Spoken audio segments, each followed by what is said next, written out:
market will require the liquidation of malinvestment and excessive debt. Nord Stream pipeline, Russia or America? Who blew it up? The U.S. No one man could be as evil as the Democrats say. Is it over, or is this just beginning? It's not over. It has a long way to go. Dr. Ron Paul, you're a doctor, OB. What is a woman? Well, he was my representative for economic policy, and I could fully trust him that he would say the right things. He was right in line with the libertarian. He knows what the free market's all about. We're in 120 countries with special forces, and we've been involved in 120 coups. I have a strong position on Bitcoin and crypto. Is Tesla and Elon Musk going to save us? I think that's the biggest con ever. Electric vehicles? Welcome back to another episode of the Meet Kevin Show. Today we have the honor of being in Dr. Ron Paul's office and in the presence of Dr. Ron Paul. I am so excited to have a conversation with you, especially since you mentioned that Peter Schiff was your economic advisor back in your 2008 campaign. We were just at his home talking about gold and Austrian economics. I cannot wait to talk to you about this. Tell me about your relationship with Peter Schiff. Well, I kid him. I was keeping him straight rather than the other way around. No, we've been good friends. We've known each other for a long time. And I knew his father, and that was a sad story. Yeah. And we visited on that subject for a long time. But no, I've known him for a long time. But he was my representative for economic policy, and I could fully trust him that he would say the right things. He was right in line with the libertarian. He knows what the free market's all about, and he's sort of pro sound money. Are we in a free market today? No, we're not even close. A market always exists, sure. But as a country or as a government, as the rules go in the monetary system, we're far from it. But the free market always exists, somewhere. Because there's, most people think it's the black market, but they have all kinds of names for it. But there's always a sorting out of events. No matter how many rules and regulations are, people do, get around the regulated market for survival. And the worse the economy, the bigger the black market is, or the quiet market, the dark market, because that's where the pricing gets. If I can, I would tell you one little story. Please. When I was in the military, I was a flight surgeon, and we did flights around the world. And one time we landed, this is in the early 60s, a few years ago, and we were in Pakistan, Peshawar, and we drove up to that was next to Afghanistan, and the pilots went in and out there all the time, but I was the MD with them. That he said, we're going to take you up to the Khyber Pass. Everybody's heard of the Khyber Pass. Yeah. So it was a neat trip. Wow. Because they showed these barren, stony mountains all over there in Afghanistan and Pakistan, and they said, Dr. Paul, do you know what's up there? I said, nothing. And they said, it's filled with tribes of people. Thousands of people live up there, and they've never been conquered. Wow. And these were the Afghans. So that was something that sort of got my attention. And then when we got to the border between Pakistan and Afghanistan, they said, we're going to go shopping. I said, shopping? It would have been about 64, and it was still a pretty hot Cold War going on. So they took me into a cave, and the cave was this market we were talking about, the black market. But it was the Soviet system, the communists, and the Americans there doing the real trading, figuring what prices were all about. And it was like this, back and forth. And I got to thinking, it was big. It was like a department store. And there were some things that the Americans wanted and some things they wanted, but it went on, very peaceful. But it was in the cave, pretty deep in the mountain. And I thought, just at this very time, they're up there fighting and killing each other. Sure. And here everyone is peacefully interacting in the and black market. That was sorting out, the problems. The other good example of how the market works is, having a unit of account. You have to know what is a dollar. The founders knew that. They defined it as a weight of silver and thus of gold, and people operated with that. And then we got the Fed, and it was destined to not have a definition. And the final link to a definition for gold and the dollar was in 1971. Yeah. When Bretton Woods broke down, there is no link whatsoever. But the market during that period of time was always sorting it out. But, they rigidly, illegally, and not economically, said the world will accept our dollars at $35 an ounce until they printed too many dollars. Yeah. And then there was a run on the dollar. We had a little bit of inflation in the 70s. Oh, that's what the 70s was all about. And but I always said, they were sort of rigging it, which I still think they're involved in a bit of that for the gold price. The Fed or Nixon in terms of rigging, or both? Well, in 1971, Nixon just unilaterally, they all work together. There's a all one and the same. There's a deep state that's pretty high up there in controlling monetary policy. But the thing of it is, the investors. I was just getting involved in the 60s, and people were buying gold, but it was illegal to own gold from 1933 on up until 1975, 71, when Bretton Woods broke down. It was illegal for me to go and get gold coins. But it was breaking down because the market was demanding the investors and people who knew something, they wanted to hang on to gold because they knew it wasn't $35 an ounce. Right. And when it broke loose, when Bretton Woods ended, I mean, it skyrocketed. Of course, it had to adjust, but it went from $35 up to over $800. Wow. And then it had to do this again. But the market was still overwhelmed. All that rigging of the governments pretending that the dollar would be at the same value forever, even though there was no value to it. So I see the markets subtly, quietly will always give us the right information. Can Bitcoin help us with this price discovery? It doesn't help me. So I don't know about you and your viewers, but I have a strong position on Bitcoin and crypto. As a libertarian, it should be allowed, should be legal, and I had a bill in Congress to repeal all legal tender laws so that you could pay in something other than depreciating Federal Reserve notes, and yet that argument is still going on when you look at the SEC and other things. I don't understand computers and all this as well, and I was never really up and think it was going to save us from us everything, but I really want it legal, and I've gone to a lot of the cryptocurrency meetings. Okay, and but I don't talk about. I don't get involved in the investment part of it because it's. I can't understand the whole thing, but I would go. But the people who like crypto like it because I like gold. It's just this philosophic debate, which one is best and what's going to happen. But the big unknown on that is the government. Right. See, at the beginning, I said, you watch out. The government is no matter. They didn't pass my bill, and governments throughout all of history have to have monopoly control of the money, and till it breaks down.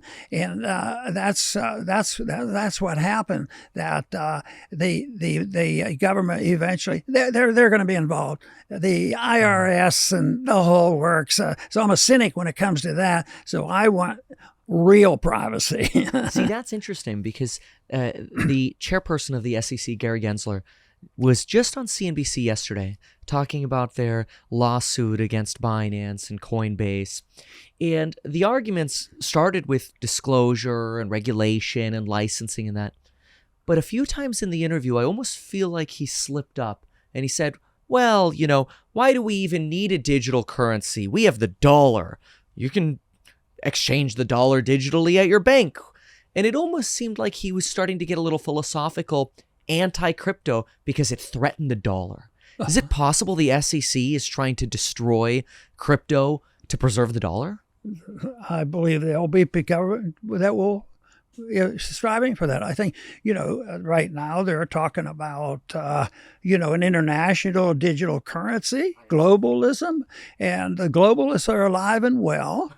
And our side, which argues for individual liberty and the marketplace making these decisions, we saw what a disaster it was when medicine was turned over to the government under COVID. And what they did to us there. So no, and I think this contest is big, but I think it's been big for 4,000 or 5,000 years. That is the contest of good and evil, and they're always challenging it.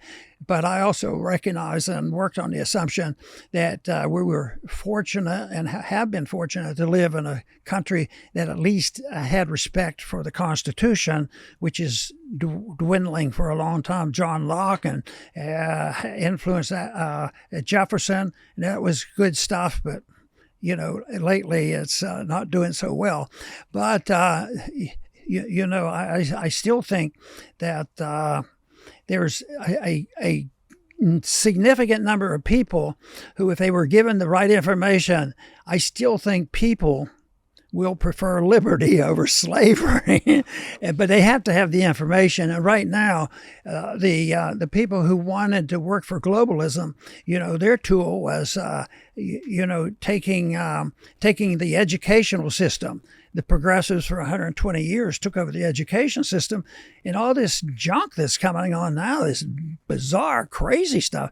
I mean, it isn't just falling out of the sky. It fell out of people who believe this. I mean, even the principle. The reference to sort of like the politics getting into education with children. Oh, yeah. And that's been going on now. And it's still getting worse. At the same time, what I try to do on my program is point out all the mess we have and then also say, well, could be a positive sign because, look at what they just did today. They just right now they're promoting the idea the government should have a camera in everybody's house. And I said, Daniel McAdams, that's on my program, we work together. When something terrible comes up, instead of saying, oh, this is horrible, I said, we just woke up 10,000 more people because they, just think of the lockdown.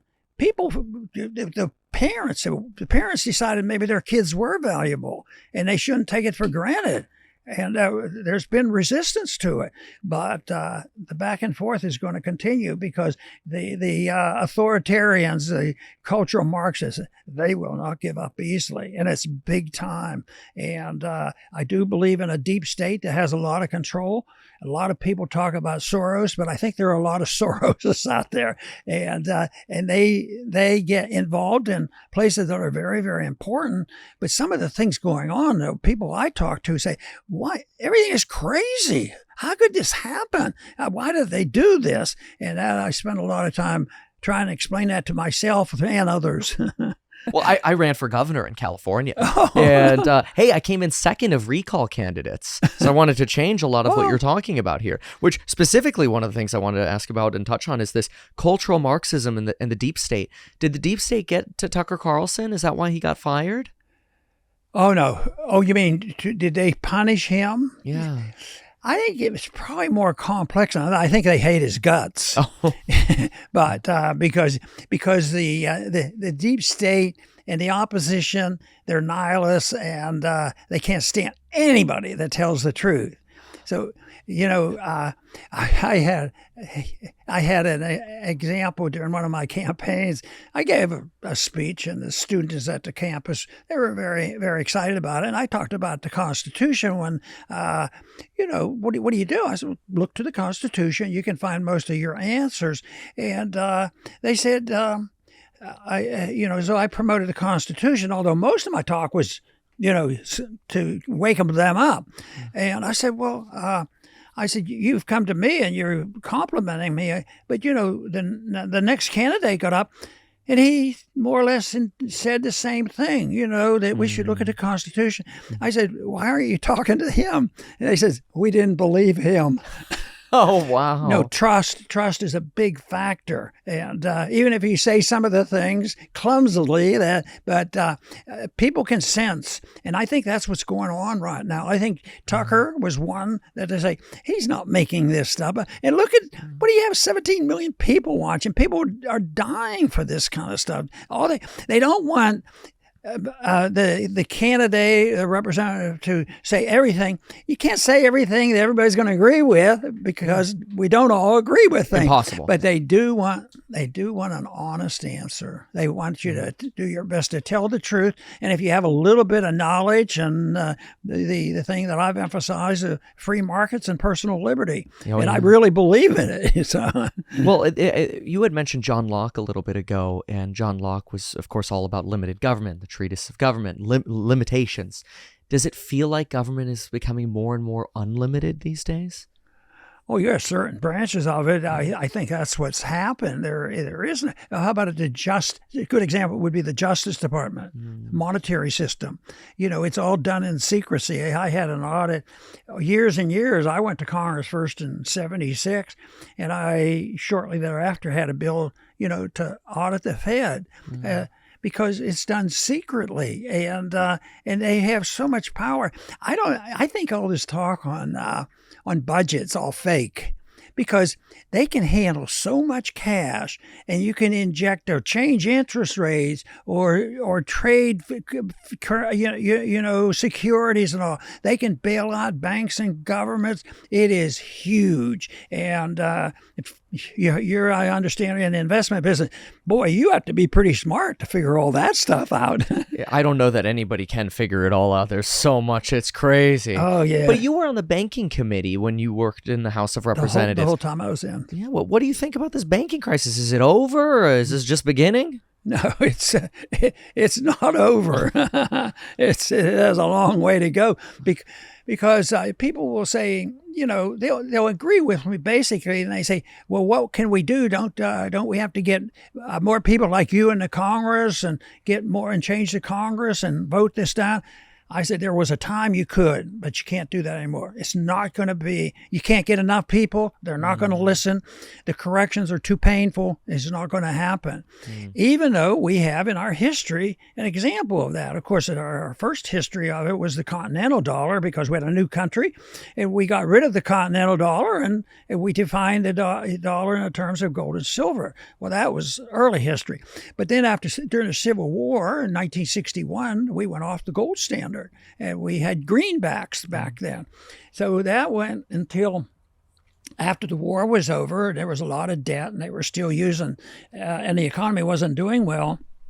In 1975, Congress passed a bill called the Restoration Act.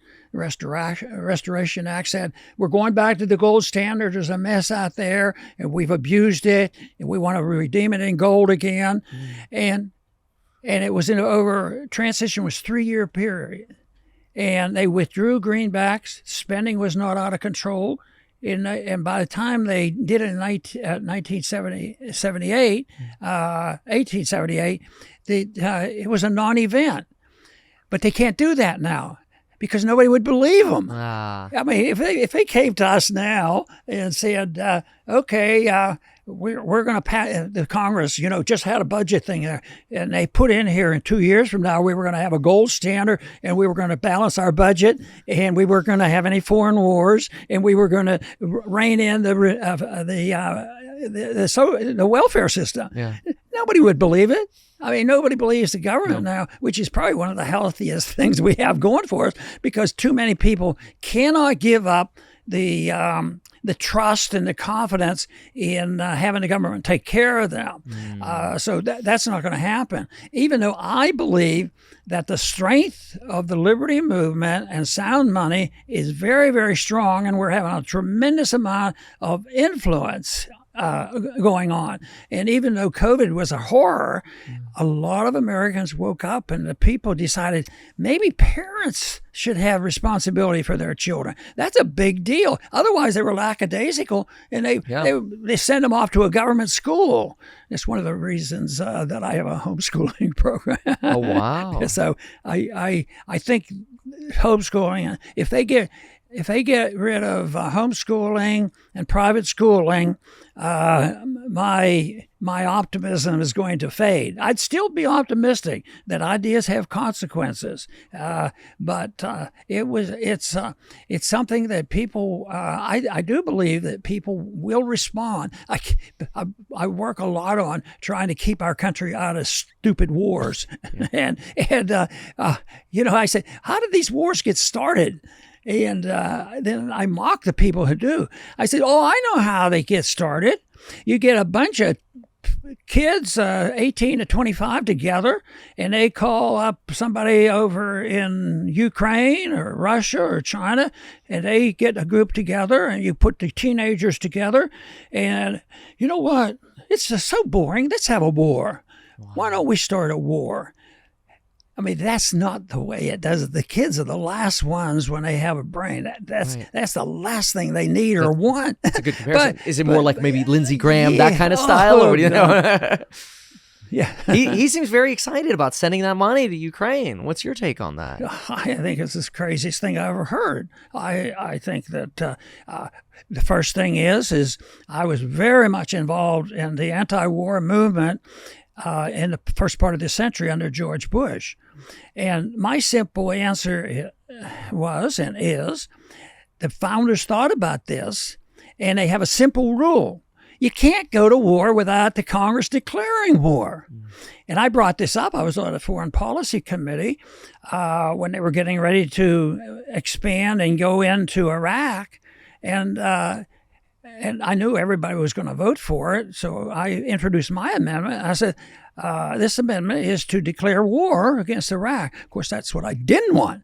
I said, I want this, and I'm going to have you vote on it, but I'm not going to vote for it. And the chairman of the committee at the time, he put me down and said, Dr. Paul, we know you're an expert on the Constitution, but we don't follow that part of the Constitution anymore. Wow. You don't have to declare war. So if you can do it with money, and you do it with, if you do it with the monetary system or war, or even any monetary transfer, where did this idea come from that if I have a need, financial, no matter what the reason, and you're my next door neighbor and you're doing quite well, nobody in this country hardly says, well, just go take it. He has more than you do. You're not allowed to do that. But guess what we do? We go to our congressman and they say, you go in that house, you take it through taxation, and then you give it to me. And then their conscience is a little cleaner that way. Well, I didn't rob him, but it is bastiat in the law. It was very clear that is plunder, and if you do it as when the government does it, they're plundering and stealing. And a libertarian generally sees things in moral tone because this idea of killing and robbing and lying, I look back at that, and it's very, very old. It's been around for as long as we've ever written anything of trying to establish it. In the early years, some of the laws written back in 5,000 years ago made more sense than that we have now, because we don't follow hardly anything anymore. Justice Department, boy, that's dreadful what's happening now. Do you think that the cynicism that you mentioned, which you suggested was healthy, do you think that potentially makes it actually harder to pass bills, like you also mentioned, because we're creating maybe more divisiveness? I don't even think they're on the level of thinking that anybody's serious. I mean, we're so far removed from getting it done, in other words. Okay. There was, I was there a long time, and I didn't play the game. I didn't raise money for the party. If you raise $10 million, you might become a chairman and that kind of stuff. So I didn't participate, but I did get a chairmanship. Wait, did you just suggest you get a position based on how much you fundraised for the party? Oh, yeah. You wouldn't become chairman of the banking committee unless you capitulated and voted every one time by what they tell you. And who was they? Just the leadership? Yeah, leadership. And the leadership is funded by the people donating to Yeah, them. by the corporations. The money comes from the corporations. about Citizens Pharmaceutical United? companies. How about the military-industrial complex? I mean, there's trillions of dollars. We spend more on our military than the next 10 countries have put together. Yet they're terrorizing our people right now. It's atrocious what's going on. People can't wait to have this war with China. And it makes no sense at all. No. So I think it's tragic. But now I sort of worked with a Hmm. coalition in the 70s or at the beginning of the century under Bush with progressive Democrats. Because I got along with them. A lot of them, both progressives, recognized what civil liberties were all about, and they were anti-war. They had an anti-war reputation after Vietnam, and so I worked with them. Dennis Kucinich was one of my closest allies, and he was a progressive Democrat, and things we disagreed on, we didn't bother with. But dealing with civil liberties and war, those are two big issues. But we had a coalition there, but that coalition has essentially disappeared. Now we have some of the Democrats have become hawks. Yeah, it's flipped. I was just going to ask you, why is it flipped? Why is it that let's continue to send hundreds of billions of dollars to Ukraine? I have no idea exactly why, other than the fact that money talks, and maybe that's how they think they get ahead. Getting getting power and getting ahead politically is real important to a lot of people, and they'll do that, but they'll rationalize it and think, oh no, this is different, China's different. But there's votes going on this past week where there were some different coalitions coming up, and people who you thought would have been more peace oriented, they were voting with some of the worst hawks we have on the Republican side. Wow. So, I mean, is this just a proxy war again of the United States versus Russia in Ukraine, or what is this? How do you look at Ukraine, and how does this end? How this war ends? Yeah. Badly. Yeah. It's our side. Unfortunately, I have to, as I did against all the wars in the Middle East. I took a position, and especially the Republican primary voters they're really hawks. No, it's they're not going to change and start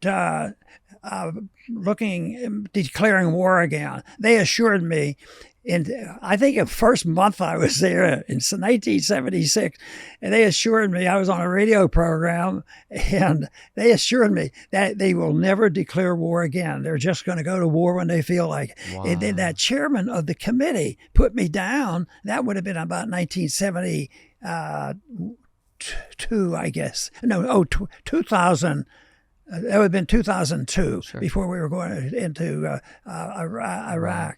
And no, they don't do it. There's no rule of law. The only rule of law is the morality of the individuals. This is why Adams and most of the founders said, you have a republic. Yeah. It's limited government. Yeah. It emphasizes liberty, sound money. But it won't last if the people don't maintain our moral standards, and I'm convinced of that, because that has to come first, or it has to replace it. But and I think it's the seductiveness of transferring wealth. Yeah, sure. People don't see it as plunder. It's only fairness. This is fair, because everything is equity. We have to have equity, eliminating any incentive system, which is the opposite. To do those things that they're talking about now has to be authoritarian and threats by the government. We're facing a crisis there, but it'll end. Well, I remember, of course, World War II, and I remember how that ended. But we declared the war. Just think of what was done in World War II. It was less than 3 years. we took Japan and Germany, and we had been attacked, and it wasn't lasting forever, you know. And now, you know, we went into Afghanistan. 20 years. 20 years in Iraq. The other day, Daniel and I were talking. I said, you know, we haven't talked much about Iraq. We sort of thought it was pretty peaceful and didn't hear a word. And here the announcement was we were getting ready to start a new base in Iraq next to the one that we've had all along. Guess what? Right in the oil patch. And look, why do we have I don't know what percentage it is. We probably have 25% of Syria, even though peace is sort of breaking out in some of the area. But guess what? Our troops are in the oil patch. I mean, when I first heard the term, I thought, you're a bunch of liberal lefties, because I was a little bit more sympathetic to sanity. But the far left, progressive, you say, you know, when these wars were breaking out, and they say, it's all about oil.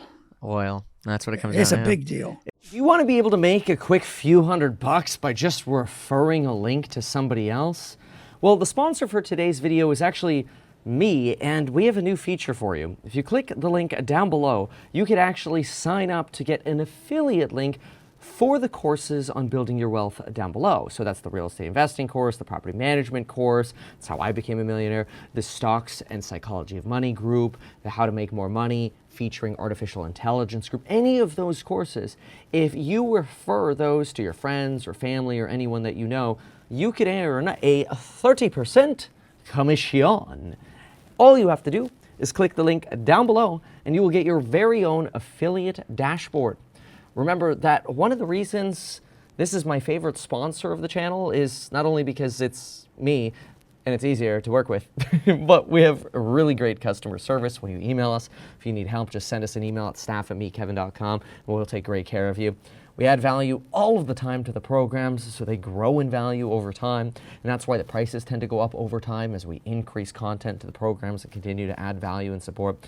A Q&A every single day in the programs, and of course, we have priority trade theses that we first talk about and think about and argue about and debate about in our course member live streams, and everybody gets access to those when you join those. So even if you just want the course member live streams, or you want the courses and the lectures or whatever, or you're already a member and you're like, hey, you're suggesting I can actually earn money back, you can get 30% now by signing up via the link down below, and you get a 30% commission when you sell one of the programs. Are electric vehicles going to change that? Is Tesla and Elon Musk going to save us? I think that's the biggest con ever. Electric vehicles? No, well, no. I think the technology is fantastic, but there's no economic argument for it. I don't believe, and because it's still electricity.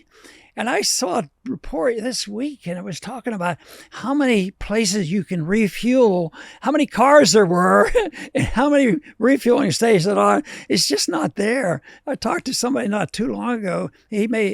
Over the years, he's always made trips from Dallas to Houston. And he knew how long it took, let's say 3.5 hours, drive down, get to Dallas to Houston. But then he got an electric car. And it was his first trip. He said, well, I better be careful. He checked to a place where he could get refueled, and he took off, and the refueling stations were very, very inefficient, and it took him 5 hours. Yeah. But even if you straighten that out, dollar-wise, from people that I respect, I didn't do the calculation, that you still have to have the electricity. We still get it from coal, and we probably should be getting it from nuclear, because that is a safe fuel. I have my district was nearby here, and we have a nuclear power plant, and we worked with them getting permission to add to it and have another one. Yeah. But it was in the middle of one of these international crises over nuclear. I don't know whether it was one in Pennsylvania or whatnot. So or maybe it was Chernobyl. But anyway, the PR was wrong, and, Bad timing, and it never got built. But countries like Germany and states like California are trying to get rid of their nuclear. It's crazy. If you had nuclear, you might be able to afford electricity coming from that. But but I don't think. See, I think it's going to be more expensive and not any better for the environment. I think it might be worse. Wow. California has also recently started talking about maybe reparations for Black individuals, up to $1 million for lost wealth and productivity over time. What do you think about that? I think it's insane. It has no principle. What do you do? Okay. So, well, $1 million, how much on per person? $1 million. $1 million. Okay. Let's take a Black couple in California that, I don't know whether they have to be born here or anything. Just a descendant of slaves, and it's a proposal. It hasn't passed, but they're talking about this. But it doesn't make sense to me. So they have to get the money from someplace, and so they're going to have to go and tax Black rich people. They'll have to pay taxes too, and they've been thriving, and minorities have done quite well, in this country because there's been more freedom. But it doesn't make any sense to me to do that, and I think it's immoral on what they're doing. What they're doing is enslaving people. It's sort of like the foolishness of the student loan program, which they're trying to iron out, but they're not going to pay that. You don't have to worry about a default. A lot of people started worrying about a default. I tell people, why are you worrying about a default? There's not going to be any default. It's ongoing. Every single day you go to the store, they just give you back something that's worth less, and that's a default. You've lost the purchasing power of your money. Oh, wow. And it's crazy, but nobody said that in that whole debate. That this default, it's all, and it goes up to the last minute. They've done it for years, and now the big argument is, did it do anything? And the conservative-leaning Republicans right now said, we're still fighting it, but the fight's going to not solve the problem. Should we have defaulted? Donald Trump and DeSantis said we should have defaulted. Do you think that was just a political? No, I wouldn't defaulted. I just quit spending money and maybe just cut the spending, but I know I wouldn't. I said the checks, under the conditions we have, and even transition on what I think, the checks aren't going to quit coming to Social Security. I mean, they're going to do that forever and ever until the whole thing comes down. But my argument is, if you do it, it's going to come down. There'd be a civil war if you just cut off all the transfer payments. Oh, if you stop paying Social Security, there'd be a civil war. But if you don't clean up our house, there's going to be a civil strife, and we already see that. I'm still. You're from California. Yeah. I am still just flabbergasted because I wasn't a big traveler, but when I was at a conference in San Francisco, I remember one trip out there, Milton Friedman had a townhouse, and I thought it went up high, and I thought, what a beautiful place, and just walking around the traditions of San Francisco, it's just fantastic. I said, but it must sadden people in California to see the street people. There were two things. Well, the sewers in the front and the streets, the living on the streets, one thing.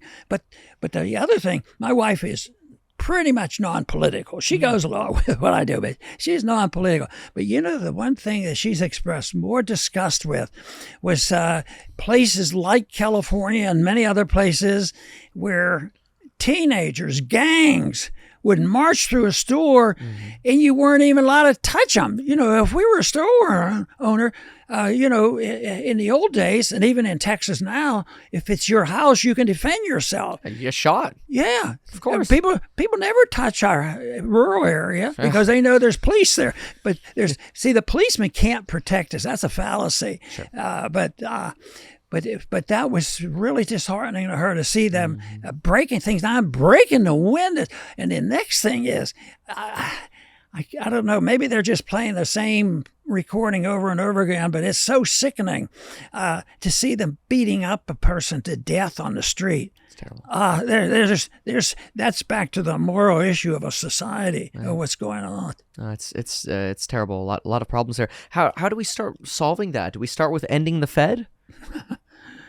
Well, that would go along. Ending the Fed is the symbol for quit printing money, quit inflating, quit running up debt. See, the Fed was, even though I was interested in monetary policy, I didn't quite realize how integrated that system is, because out of the Fed, people are going to find out what they're doing. And when they find out how they're ripping us off, with weaponry, and how the pharmaceuticals are ripping us off doing bad medicine, that would be, it would change all of society if you had sound money. Yeah. But traditionally, governments so often have done this. The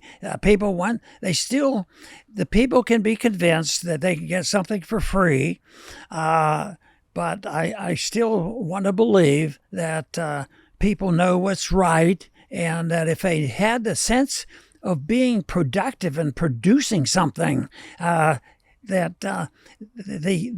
the psychological and the physical and the economic benefits is tremendous. But now things are going down. People aren't getting richer.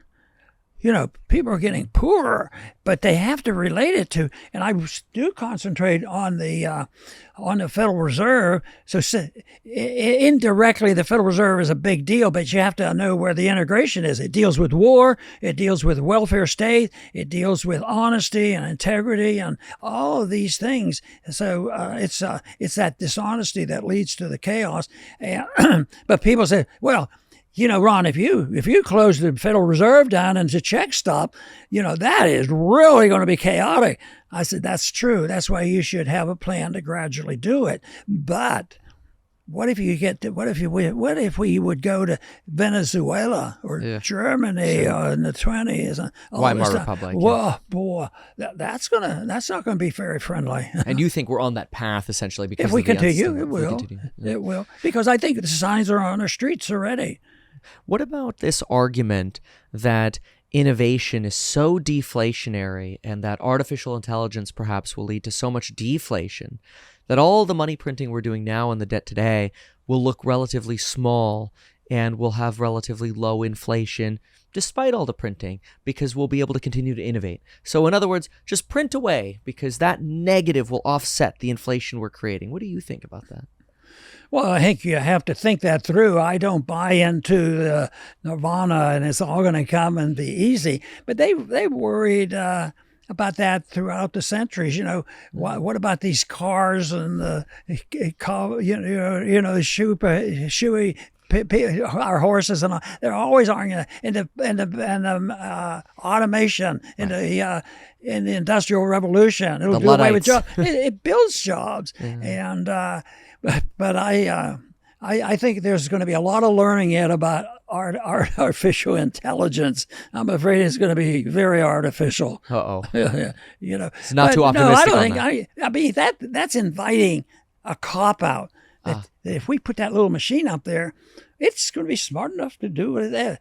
It does not have a conscience. It does not have a brain. It's only as smart as the people who operate it, and that is not a solution. It should be turned into something very positive. Right. I think the internet, once again, just like nuclear energy, good and bad, the internet. Look at what it did. Look at what social media has done to us. Yeah. I mean, that undermined our liberties too. Mm-hmm. And then these inventions have to be permitted. But one absolute rule I have: if you want that to work, you can't get one nickel from stealing it from your neighbor through the government's, special interest, because that misses out on the the economics decision making. The most important thing in economics would be the interest rates. Mm-hmm. The interest rates tell us what to do.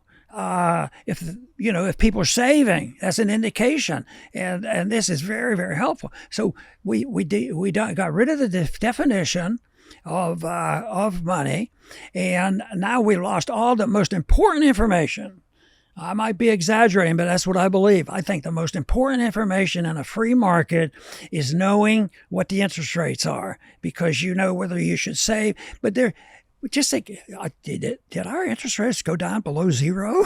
Yeah. Well, in reality, they did, because sure. of the inflation rate. So so that's a gross distortion. And what has it done? Just I look at it now. I look at the malinvestment and debt. Those are that's what you have to deal with. But I'm convinced the market is powerful. The market took a $35 ounce gold definition and overwhelmed the government's manipulating it. But no, the market will require the liquidation of malinvestment and excessive debt. And our country, in other words, is now at that level of excessive debt. So no matter what, AI, productivity, artificial intelligence, this or whatever, a good doesn't make the wrong right, in other words. That's right. And in that machine, I think it's fascinating. But in a way, we've had stuff similar to that. There's lots of things that happen that's been automated.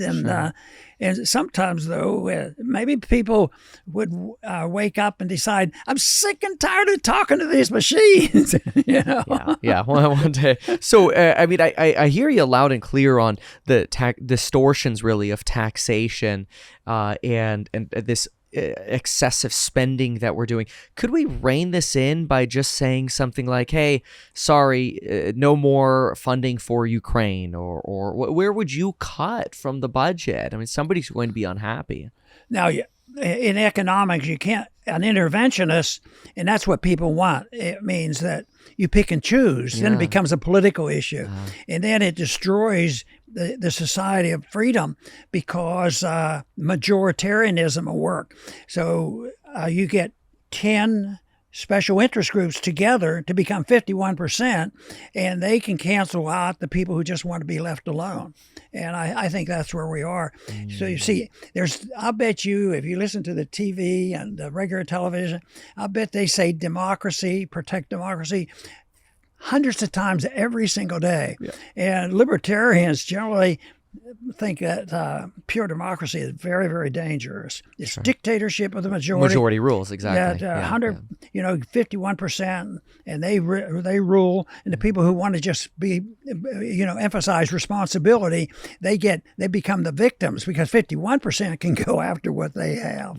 Right. And I think that's the benefit of sort of our republic, our system to some extent, but it leads to a lot of gridlock, which we see in Congress as well. Yeah. How was that while you were there, and how has it changed? Because you were there at one point with your son. Yeah, I was there for 23 years. I think it's different. I think there's more anger. More anger today. Yes, and I think that's understandable, because people are starting to recognize that this thing's coming to an end. And I think it's somebody, they're scurrying around to get into position to pick up the loot. Who's going to escape it? And they're starting to realize that the very wealthy are doing a better job at that than the poor people. And there are statistics to show that, the poor are really probably getting poorer, and there are more trillionaires than ever before. And that has a lot to do with the monetary system and the influence they have in government, So that's one of the big problems. What do you think about, I mean, earlier you talked about sort of the secrecy of the Justice Department and problems at the Justice Department. Could you use what happened to Donald Trump as an example of that? Oh, yeah. I think even if you can separate ourselves from, what is right and wrong strategically and politically, I think the people who don't like Trump are making a big mistake for themselves, because the people that like Trump see him flawed, but he's straight talker. Yeah. And that's what they want. They want to hear that. So no one man could be as evil as the Democrats say. Mm-hmm. I mean, like this week, I heard 2 more cases filed against him. I mean, he has it coming out of his ears, and he still survives. And every time they raise more money, that's how disconnected it is. I think by just impeaching the guy twice, it makes no sense. And they think, oh, look what we did. He's a bad guy. Everybody knows that. But everybody lost confidence in the people, the police, the people who were doing the impeaching. Right. And now they've lost confidence in the Justice Department because of the FBI. Have lost all credibility. Somebody dug up a speech a couple months ago when the FBI was sort of really big in the news, and they got a speech. I think it might have been when I was running as a libertarian, and it was an interview like we're doing now. 2 people called, and they asked me about that. I said, well, about the only thing I could think to do to solve the problem with the FBI, that was in '88. I says, we need to get rid of it. Wow, get rid of the FBI.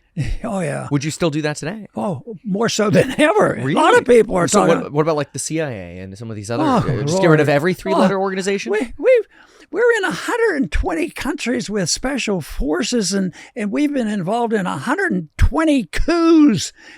And they've been involved in the Kennedy assassination times 2, Martin Luther King's assassination, and look for the authority in the Constitution. They don't give you that. As a matter of fact, they were against the National Police Force. That's what that is.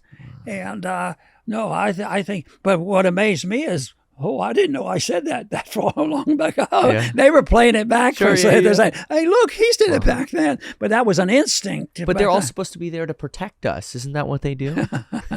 They protect their power. Wow. Yeah. Wow. But they don't protect us. So Trump or DeSantis? Pardon me? Trump or DeSantis? Yeah. Yes. Who would you pick? I wouldn't. I'm not voting for either. You're going for Peter Schiff. No, I think I just think, especially since I've been out of Congress for 12 years, I get less involved with the political stuff going on, and I want it to be philosophic. When I had my romp convention, when we had the Republican convention in Florida, and that was in 2012, and we had, I think somebody said, you had as many people here as they had over at the Republican convention. We had a huge crowd, and I talked for about an hour, 15 minutes, and some reporter came up to him, and he said, you talked for an hour and 15 minutes, and you never mentioned your opponent or the Democratic opponent. Wow. And I had no interest in it. Because I was interested in, and this is exactly what the people who came were interested in. They want to hear about, sort of my brief explanation of why the Federal Reserve is a big deal, and a lot of them will come from different angles. Sometimes it's just conspiracy, but conspiracy is a careless term because just planning. I guess I'm a conspirator. I'm conspiring all the time. Sure. To how do we just get to the audit of the Fed? See, I think it'd be a good idea to audit the Pentagon. We don't audit the Pentagon, we just sent a lot. We've been sending a lot of money to Ukraine, and my son happens to be a senator. He introduced legislation that said, let's have, a supervisor to look at the fund so there's no money wasted. And we've already, they wouldn't even listen to us and to bring it up. Wow. So, and to look Didn't at even all, give them the light of day. No. And then he did that. And then he had, when this thing all broke, where all the corruption occurred, he says, Dad, I think I'm going to reintroduce it. Maybe they'll pay more attention.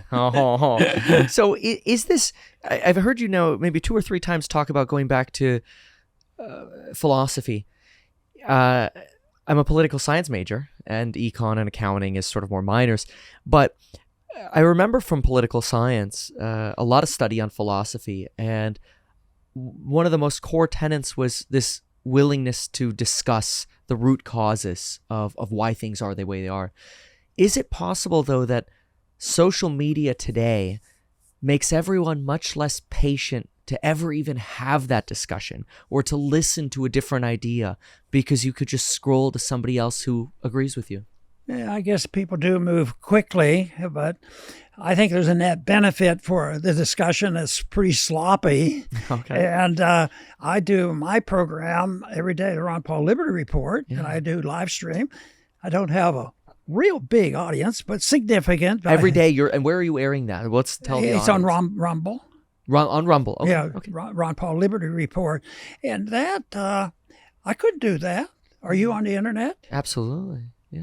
I mean, you couldn't do it without it. I wouldn't be here without it. Yeah. So I think, but there's a lot to worry about Yeah. because we've been canceled on some things, but I always try to look at the whole thing about monitoring the internet has caused a dilemma for some libertarians because we believe in the freedom of speech, and if you're a private company. Why should we write any rules telling the people who are broadcasting your program that they can or can't do something? Right. And I basically believe that, but I also believe that they should be totally separate from the government, no benefits from the government, and they get a lot of money from the government. Right. And just think of the combination of the FBI. Giving information, that's evil. That's corporatism verging on,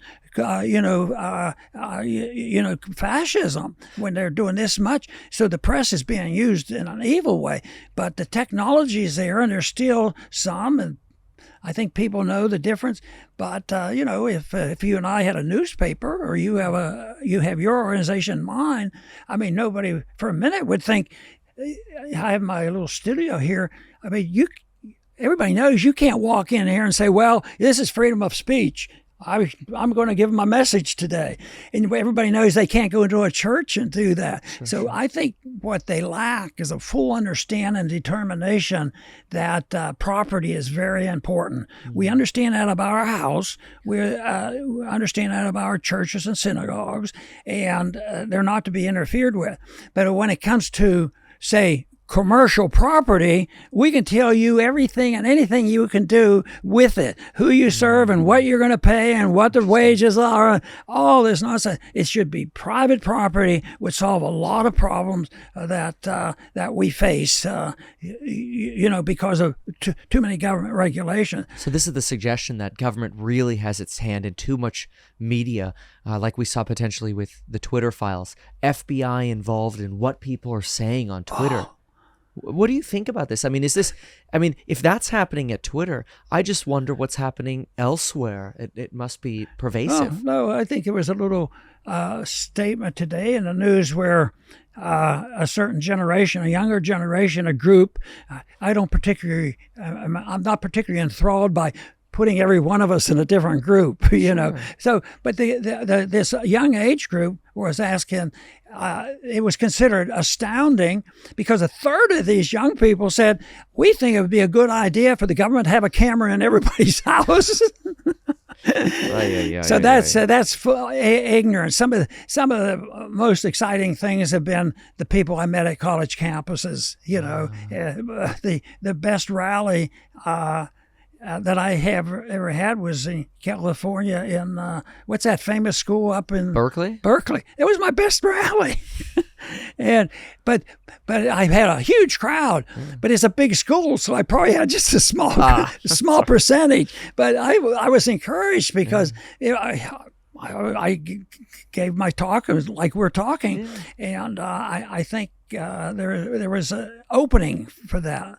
I think, and the more, the longer it goes on, the more I'm convinced people just want the truth. Mm-hmm. And the truth might be that you can't say, I know the truth and I'm the final answer, but they want to know that you're sincere, that you have some knowledge, sure, that you're trustworthy, and that you'll tell the truth. When I first, after Bretton Woods broke down in 1971, is when I was practicing medicine then, but I wanted to talk about the monetary issue. I thought it was a big deal. So, and I was very busy. I was only OB doctor here in Brazoria County. So I went to my wife and I said, Carol, I said, I'm so frustrated. I got to get something off my chest. I'm going to run for Congress and tell them what they ought to do about the monetary policy. And she said, what?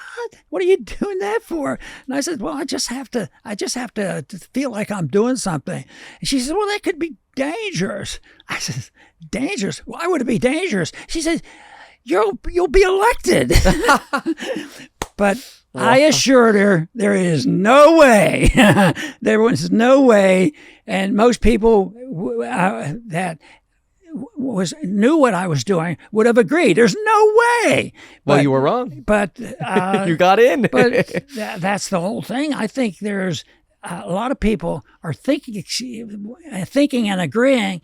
But it was sort of like when that broke out after the lockdowns, when the parents got sick and tired of it. They were already annoyed, but because one person might stand up at a parent PTA meeting and give them the word, they all were supportive of it. They people need a little boost, a little push. Yes. So what should a younger person do today, or anybody who is maybe just getting started with their career, or they right now they have to focus on building some wealth before they feel they have or are empowered to get into politics? I don't know. What do you think? What should people do? What would you give as advice to folks? Because everything does feel a little divisive right now. So you mentioned economics as well as politics. Both, yeah. I simplify it. I say, do whatever you want. Okay. I like that.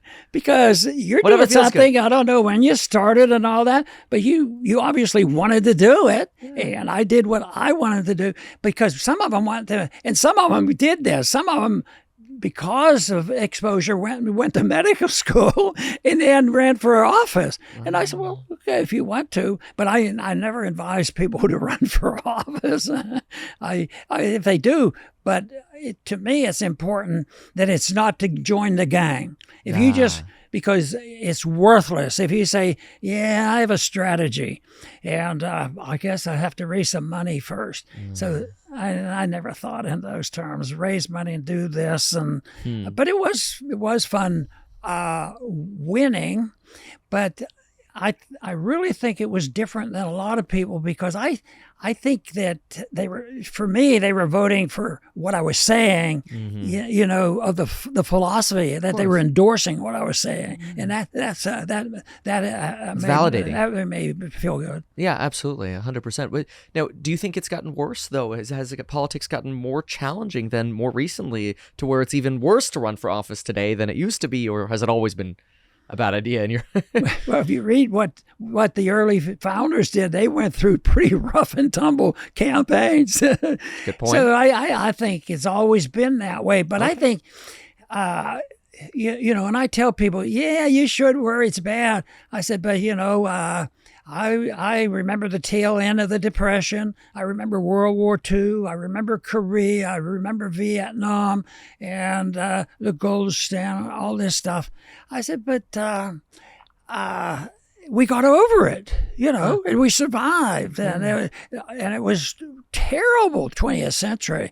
But I said, in spite of how horrible the 20th century was, I probably have greater concern today about the fundamentals, the foundation of our society, the respect for law and order, and the monetary system is in much more deterioration than it has been, over the years. So sure. I think we live in very dangerous times, and I think people are sensing that this is coming to an end, and they know that they can't keep printing money. Even the bankers, even those people at the Federal Reserve, they know they can't do it forever. So they have to fool, and the only tool they have is they have to get sophisticated in lying. And I like to use the quote that truth is treason in an empire of lies. Truth is so now. Well, what about some of our truth tellers, our whistleblowers? Oh, yeah. They have to leave the country or they'll get crucified. Absolutely. Wow. So now, you say this is coming to an end. That sounds like a bad omen, but you also suggested you were optimistic. Which is it? yes. No, I think you have to know. I think a lot of times in medical terms, if you have a patient that comes in and you find out they have cancer, it's going to be bad. Okay. You have to go through chemo and surgery, and it's going to be risky. But that's what you have to do. You have to get through it. You have to do. Sometimes if the patient had been worrying about it, thinking about it, and maybe they did have it, they get so depressed and torn to pieces. But if you give them an answer and say, this is what you have, this is it, and this is a plan, and there's a good chance you can survive it, something like that. If they understand the truth and the difficulty and give them hope, then it's not so bad. So I think that's important. Don't lose hope. Don't lose faith. Yeah. Well, like you said, we were able to make it through the 20th century. But we're still early in the 21st. Well, one of the big debates today is something very important that I want your opinion on. And Dr. Ron Paul, you're a doctor, OB. What is a woman?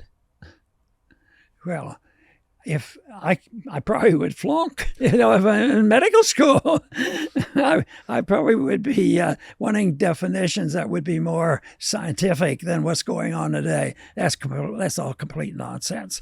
And it's not that people can't do what they want, but they don't have the right to push their views on others or interrupt schools and do all these things. I think it's immoral, illegal, and not justified for somebody who's biologically male to take away from women the right to do their sports. And people are waking up on that. Logic tells you, yeah, that's crazy. Just think about if a man wants a little boost and he gets a hormone shot to build up his muscles a little bit, he gets kicked out forever. It's the greatest crime in the world. And here they're taking people and changing their gender and filling them up with drugs and everything. And all of a sudden, they're setting all the records. And that's a theft. They're stealing the privilege that was earned by the people and earned by the people who wanted equality with women's sports. They're ruining women's sports. They can't. I mean, if people realize I think people are starting to realize how detrimental it is, how painful it is, and why that shouldn't be permitted. Well said.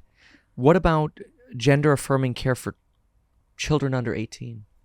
Gender changes? Yeah. Well, see, I'd like to see it a little older, but let's say 18. All I know is if I had any influence, I would try to explain to them what medicine is all about. And I don't, but there may be some rare exceptions where, the way the person physically was born, that you wouldn't want a law that says, no, absolutely. But I think there should be... you can make the question easier because it's much worse than that. They're now having the government give permission to kids, barely teenagers. Don't tell the parents. That's it. So 18 is a tougher thing, but 18 or before, that shouldn't be. When I left medical school, they said, look, you always have to have parental permission. Of course. So if you're in the emergency room and a kid, even if it's just a small cut or something, because if you give them a little Novocaine, they might have a reaction and die. So you have to, if the parent's not there, we had to call and verify that we got permission to treat the child. But that's and here's the Justice Department again now suggesting, 13-year-old maybe doesn't have to tell a parent. This is back to probably the basic morality of the nation. So, yikes. You said I would explain to them how medicine works. in making the decision about whether to transition. What do you mean? Well, I think it's criminal what they're doing. The advertisements would explain a lot of this. I heard this ad put on someplace, but it was recorded on the internet. It was a woman who was the advertiser, the promoter, trying to talk doctors into doing it. And she was explaining why, it's not difficult. You just have to join our group and we'll talk to people and we'll set it up and you can make a lot of money.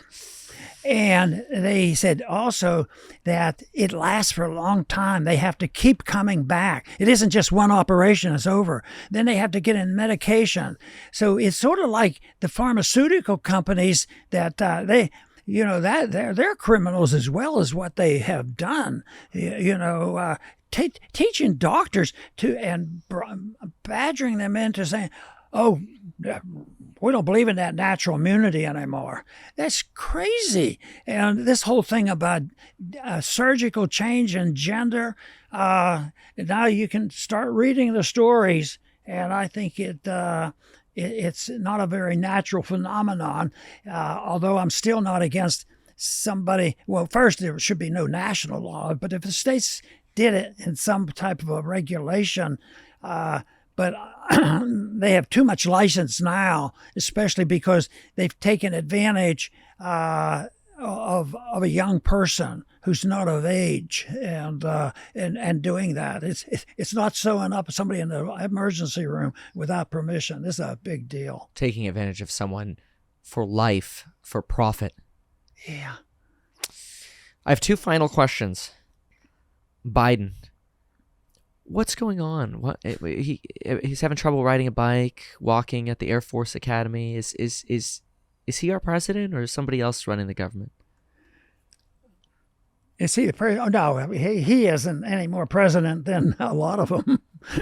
And when you look at some of his advisors and not go into details of their beliefs that I disagree with, the advisors look human and they're not falling down and they look more conventional, and that probably reassures some people. But no, I think I think he's old and has problems, but I think the voters should make the decision. That's there's been people that function pretty well. So last question. Let them function. I don't like to go after people, for health matters, and whether it's Biden or even going after Trump and having some type of a health explanation for it. Let the people decide. Let the people decide. I like that. Put them out there and let them perform. If they don't show up, maybe that's all the tell you need. That's the thing you should talk about. And walk up those stairs. Okay. We shouldn't always measure things in terms of how many dollars you make. That's fair. I think human nature is such that I ask all my kids and grandkids, when I see them, and I say, well, how'd you do? I say, what did you do productive today? And the reason I ask that is productivity gives you a sense of satisfaction that money might measure it, help measure it. But that it's not like, did you make a buck today? Did you go? I said, what did you do productive? And it's sometimes they'll say, well, I mowed a lawn or something like that. But other times it'll be something else that's not related to money at all. So I think it's a psychological benefit and a payment because somebody said, Ron, you were in that Congress all that time. You did get paid, but would it have been as much as you would have made it if you would have remained a surgeing? So focus on productivity and what makes you feel fulfilled. Yeah. So that's what living is all about. Having preferences and values. And some people give up a lot and lead a lot. I know one, Mises. You know the name of Mises? Yeah, Austrian. Mises essentially was the key person on Austrian economics, and when he got married at an age, maybe in his 40s or something like this, and the story was that he went to his his wife to be and said, would like to get married. Yeah. He says, but I got to warn you. He says, I'm going to be talking a lot about money, but you're not going to have a lot of it. Oh, wow. Because he was just an author, an economist. He was just in detailed, and he wrote a book called Human Action.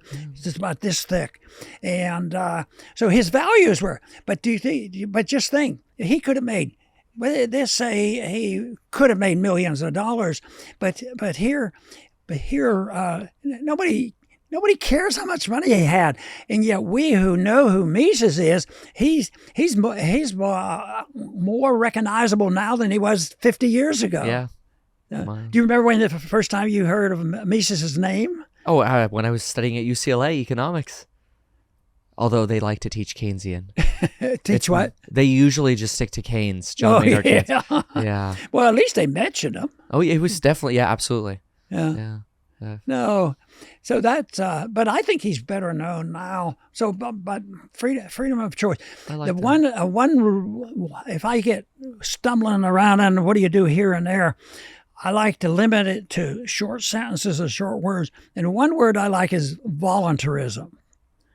So if you and I are talking about something social, economic, or religious, or anything else, everything should be voluntary, which means you have to agree and I have to agree, and this is a contract, and you both live up to the contract. Voluntarism solves a lot of problems. Just think if we used voluntarism in foreign policy, we would not be we wouldn't have been in Korea, we wouldn't have been in Vietnam, we wouldn't have been in the Middle East, we wouldn't have been in Syria, we wouldn't have been in Ukraine, and we wouldn't be participating in bombing Moscow, which we are already.